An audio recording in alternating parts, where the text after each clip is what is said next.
પ્રમુખ સાહેબની પ્રેરણા અને માર્ગદર્શનથી આજે શાળામાં પરીક્ષા પે ચર્ચા એટલે કે પરીક્ષાના ઉત્સવનું આયોજન કરવામાં આવ્યું છે.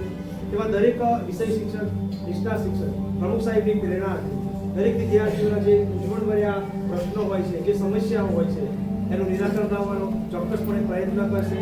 આજ રોજ દરેક શિક્ષક મિત્રો પોતાના વિષયને અનુરૂપ તમામ જે પ્રશ્નો છે વિદ્યાર્થીઓને મૂંઝવતા તેનું નિરાકરણ લાવવાનો પ્રયત્ન કરશે. भाई जीत नहीं कि जीत में संघर्ष पथ पर जो भी मिला ये भी सही वो भी सही. ઘણીવાર આપણે કહેતા હોઈએ છીએ કે પરીક્ષામાં અમારા ઓછા માર્ક્સ આવશે, હું નપાસ થઈશ, મને ઘરવાળા શું કહે છે, મારા મિત્રો શું કહે છે. મિત્રો કઈ ના છે, આપણે શું કરવાનું છે એ આપણે ડિસાઈડ કરવાનું છે, આપણે નક્કી કરવાનું છે. આપણે સચિન તેંડુલકરનું નામ સાંભળ્યું છે ને? ભારત રત્ન છે. કોણ છે? ભારત રત્ન. ભારતનો સર્વશ્રેષ્ઠ એવોર્ડ એમને મળેલો છે. ક્રિકેટના એક ભગવાન તરીકે ઓળખાય છે. એમનું એજ્યુકેશન ખબર છે તમને? 10માં ફેલ છે, બરાબર છે. પછી વિરાટ કોહલી ઓળખો છો ક્રિકેટરને? 12માં છે, અભ્યાસ છોડી દીધો. મિત્રો એવું નથી કે આપણે એજ્યુકેશનમાં જ આગળ વધવાનું, પરંતુ એજ્યુકેશન શિક્ષણ એ આપણો આગળ જવાનો પાયો છે, બેઝ છે. જે તમે શીખો છો ને પ્રાથમિક શાળામાંથી શીખવાનું છે. આપણે ધોરણ 1 થી 8 એ આપણો પાયો છે. અને જો આપણો પાયો એ કાચો રહી જાય તો આપણે મોટી માર્ગ પર ચડી શકવાના નથી.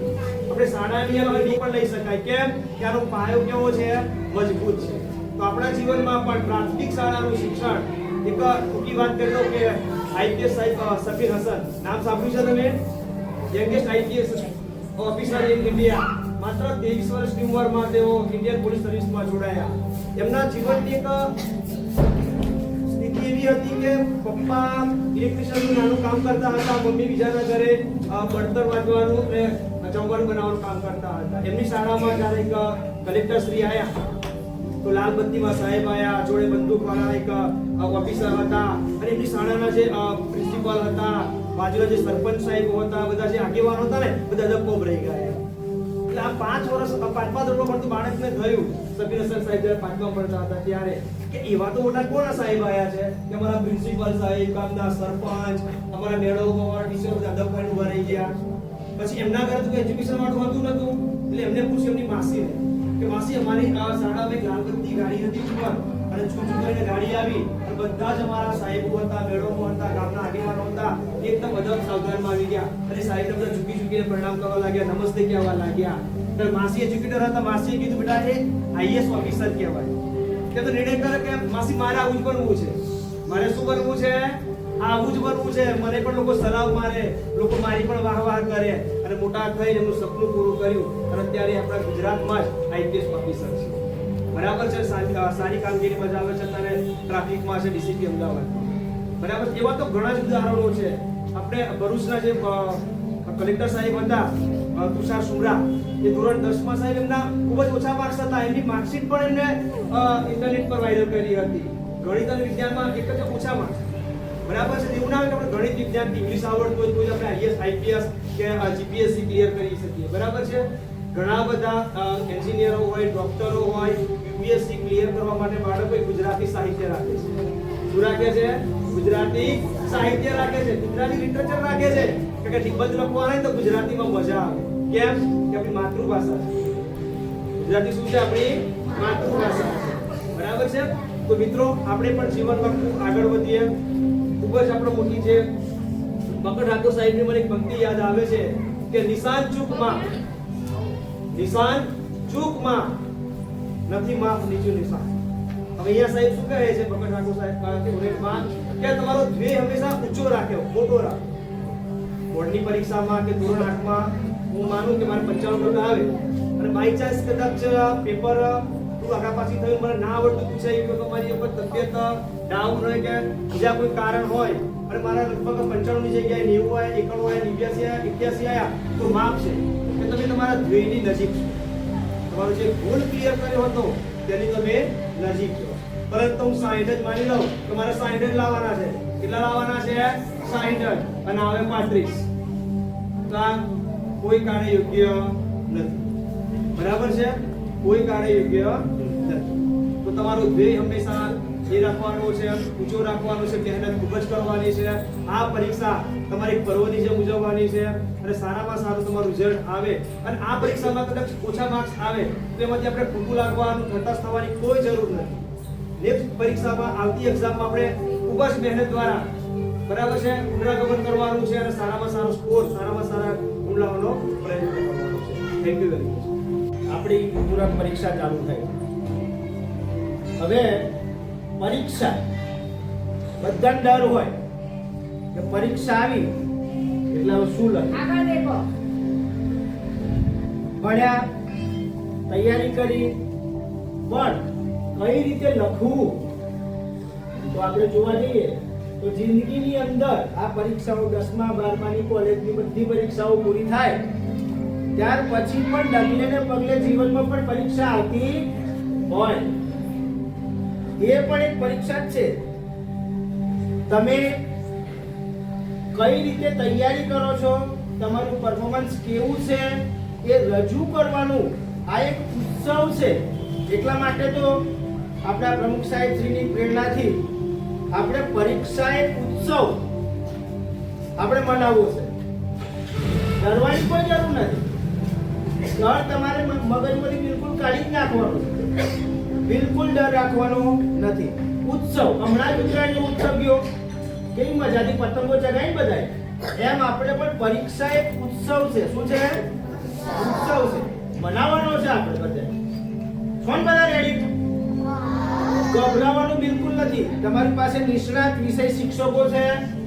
તમને જ્યાં જગ્યાએ જે પણ તકલીફ પડે કે સાહેબ મને આ વસ્તુમાં ખબર નથી પડતી, મેડમ મને આ વસ્તુ નથી સમજાતી, આ પ્રશ્નને મારે કઈ રીતે લખવો, ગ્રામર કઈ રીતે લખવું, ગણિતનો કોઈ પ્રશ્ન કઈ રીતે કયા મુદ્દા પર લખવું, તમને કઈ પણ ના સમજાય તો તમારી જોડે વિષય નિષ્ણાત શિક્ષકો જે છે એમને તમે ગમે ત્યારે, હજુ તો સોમવારે પરીક્ષા છે, તમારી જોડે શુક્રવાર શનિવાર 2 દિવસનો સમય છે અને અત્યાર સુધી તમને માર્ગદર્શન આપ્યું છે. છતાંય પણ આપણે આ ઉત્સવની અંદર તમને કોઈ જગ્યાએ તકલીફ ના પડે એ માટે સમગ્ર સ્ટાફ તમારા માટે તત્પર છે. બરાબર? કોઈ જગ્યાએ તમને જે જગ્યાએ તકલીફ લાગે ત્યારે વિષય શિક્ષકને પૂછો અને કઈ રીતે લખવું એનું પણ અમે તમને માર્ગદર્શન આપવા માટે હંમેશા તત્પર છીએ. અત્યારે પણ આપશે. એ દરમિયાન તમને કોઈ પ્રશ્નો થાય તો પણ તમે પૂછી શકો છો કે સાહેબ આ વસ્તુમાં અમને નથી સમજાતું. પ્રશ્ન 1 વિભાગ 1 અ બ ક ડ. બીજા અમુક વિદ્યાર્થીઓ શું કરે છે, પ્રશ્ન નંબર 4 એનો ક પહેલા લખી દે, પછી પાછો પ્રશ્ન વિભાગ A એનો પાછો બ વચ્ચે લખી દે. એવું કરવાનું નથી. કઈ રીતે પેપર લખવું એની સંપૂર્ણ જાણકારી માટે આપણા પ્રમુખ સાહેબ શ્રીની પ્રેરણાથી વિભાગ વાઇઝ પેપર વ્યવસ્થિત રીતે લખવું અને એ મતલબ કોઈ પણ ડર વગર એક ઉત્સવ આપણે મનાવવાનો છે. તૈયાર છો? પેપર કઈ રીતે લખવું એ ઘણા બધા બાળકોને ખબર નથી પડતી. જેમ કે 5 થી 8 ના બાળકોને પુરવણીની અંદર લખવાનું આવે છે, બરાબર? પણ પુરવણીમાં ક્યાંથી પેપર શરૂઆત કરવી, વિકલ્પો, જ્યાં ત્યાં ઘણા બાળકો એવા છે કે વિકલ્પોના ડાયરેક્ટ જવાબ કેવા લખે છે, પ્રશ્ન 1 વિકલ્પો લખો પણ 1 નંબર મારી ડાયરેક્ટ જવાબ A. તો એમાં શું છે, ટીચરને તો ના જ ખબર પડે ને. તમારે પરફેક્ટ એનો જવાબ લખવો પડે છે. પરીક્ષા પે ચર્ચા એનો અર્થ એ છે કે આપણે કઈ રીતે પેપર લખવું છે. બાળકોને આપણી શાળામાં પરીક્ષા ઉત્સવ ઉજવવાનો છે. ઉત્સવ એટલે કે જેમ આપણે રાષ્ટ્રીય તહેવારો ઉજવીએ છીએ, ધાર્મિક તહેવારો ઉજવીએ, એમ આપણો પરીક્ષાનો પણ એક ઉત્સવ છે.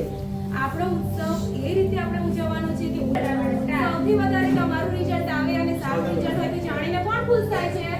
તમારા મમ્મી પપ્પા કરતા અમે વધારે ખુશ થઈએ છીએ. કારણ કે અમને એમ થાય છે કે અમારા ભણાવેલા બાળકો આજે આટલું સારું પરિણામ લાવ્યા છે. એના માટે તમારે બધાએ ખૂબ જ મહેનત કરવાની છે અને સોમવારથી આપણી શાળામાં પરીક્ષા ચાલુ થાય છે. તે માટે ખૂબ ધગશથી મહેનત કરો અને સારું પરિણામ મેળવો તેવી આશા છે. એ ધ્યાન રાખો. આપણે ટેસ્ટ લઈએ છીએ, યુનિટ ટેસ્ટ. તો એમાં શું કરે, પરીક્ષામાં 4 માર્કનો દાખલો પૂછાયો હોય કે 4 માર્કનો ક્વેશ્ચન પૂછાયો હોય તો વિદ્યાર્થીઓ શું કરે, અડધું આવડતું નથી તો એ છોડી દે. દાખલો આવડે છે તો અડધો નથી આવડતો તો એ છોડી દે.